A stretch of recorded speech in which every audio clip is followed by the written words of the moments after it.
Bonjour et bienvenue dans cette nouvelle vidéo. Aujourd'hui nous allons parler de la labradorite, qui est une pierre unique par sa couleur qui va du bleu, vert, gris avec des reflets miroirs bleus.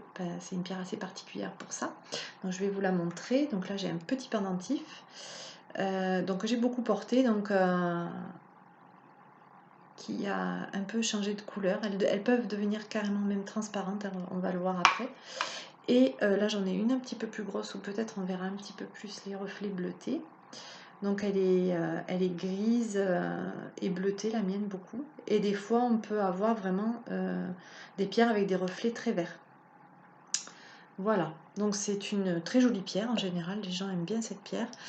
Et donc elle est issue de la région du Labrador, donc du nord du Canada.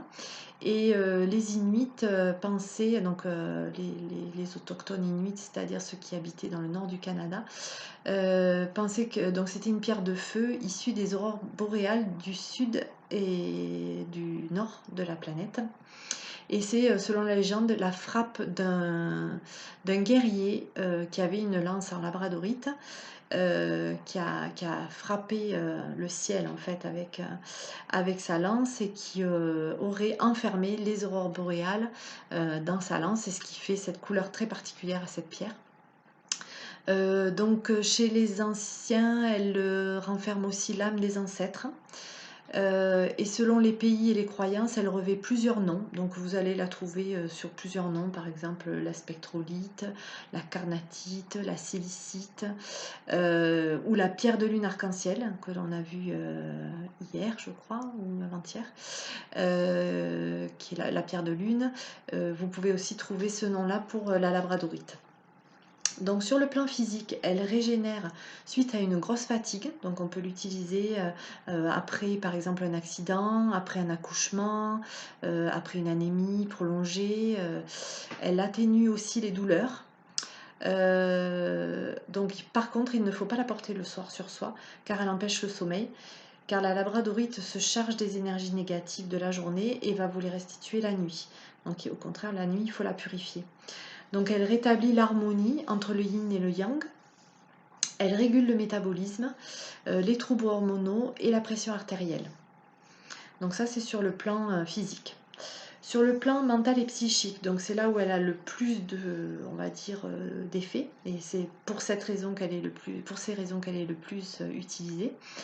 Elle est connue donc pour ses vertus de protection, notamment pour les soignants, donc elle absorbe, ce que je disais, les énergies négatives des gens accompagnés, tout en permettant à l'empathie de circuler. C'est-à-dire que c'est une pierre de protection qui est portée par le soignant, mais elle ne va pas le couper de l'empathie du patient. C'est-à-dire que beaucoup de pierres de protection, on le verra, vont vous couper de tout. La labradorite, elle a cette particularité, c'est qu'elle va juste absorber ce qui est négatif, mais elle va laisser passer tout le reste. Donc c'est une pierre vraiment que l'on peut porter en étant soignant, et que même moi je conseille vraiment dans les débutants, les gens qui débutent dans le soin, c'est une très bonne pierre de protection pour votre cabinet. Moi celle que j'ai là c'est pour mon cabinet, elle est assez grosse, et pour vous en avoir une de 4-5 cm sur vous au départ quand vous travaillez, c'est très bénéfique. Elle développe l'attrait de l'être vis-à-vis d'autrui, forcément dans cet échange elle travaille dans l'échange beaucoup. Elle est aussi très recommandée pour les gens qui souffrent de solitude. C'est une pierre qui va vous accompagner aussi comme une amie. Comme sur le plan physique, elle régénère le mental également, autant le physique que le mental. L'aura retrouve ainsi une harmonie et un équilibre. Donc elle a un effet aussi sur l'aura, donc tous les plans éthériques du corps. Et attention à bien observer votre pierre, car comme la turquoise, elle perd, dont je disais au début, elle peut se fendre, elle peut changer de couleur, elle peut devenir transparente. Et là, c'est qu'en général, il faut vous séparer de votre labradorite. Elle a donné tout ce qu'elle pouvait. soit vous l'avez pas assez purifiée, rechargée, soit elle a tout donné et là, voilà, elle peut plus, enfin vous n'en tirerez pas plus, et en plus après, c'est même pas une jolie pierre décorative puisqu'elle devient, presque translucide, elle a plus ses reflets, elle a plus de densité, elle devient très transparente.